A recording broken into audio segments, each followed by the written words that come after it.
İkinci bölüme devam ediyoruz. Çünkü o daha demin gördüğünüz videonun zamanı bitti. Bu ikinci bölüm. Tavana Ama ne olduğunu güzel. Tavan çok güzeldi. ama daha hızlı uçuyorlar böyle. Hatırladın mı? Otele gittiğimizde önceki videoda böyle sen dev çekmiştin. Evet. Şu arıyı Otelde şöyle dev çekmiştim. Bunu çekil. Dev çekeceğim şimdi. Aha arı. Arı. Şunu şurayı görebiliyor musunuz? güzel konuşuyorlar. Şu. Burada arı var. Şu tipik abi. Tipik arı. Tipaki. Tipaki. Tipik arı dedim. Derin nefes alalım bir. Herkes Şurada derin karınca nefes alsın. görebiliyor musunuz? Ay gitti. Sigirin üstünde. Görünmüyor. Gibi yapıyoruz. Otur gözüne bir bakar mısınız?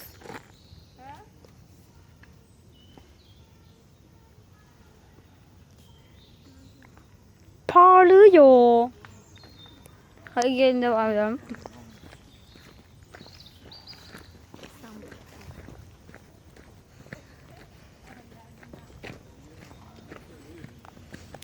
Aşağı. Neden bence durdur. Ara ara çek. Değişik şeylerde. Ne? Değişik yerlerde de çek. Kamera da var burada. Arada durdur diyor. Öyle söylüyor. Eğer sana gerçekten gözü çekerse izlerseniz bu iki videoyu belki daha mantıklı olur. Burası da çok güzel gözüküyor. Baksana şuna. Daha güzel gözükür. Şuradan gidiyorsun. Ama varsa o İngilizlerden tarafındayız. Bir daha ben. İngilizlerden alınıyor.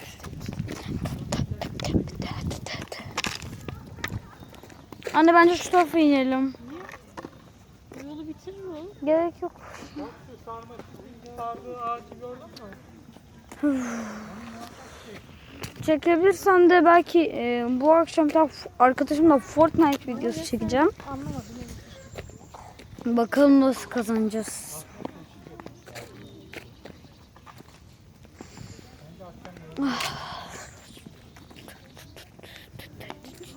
Ben benim.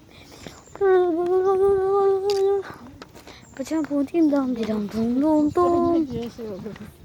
Bak sen bunun yeteneğini arttıran bir şey. Umut geliyor musun?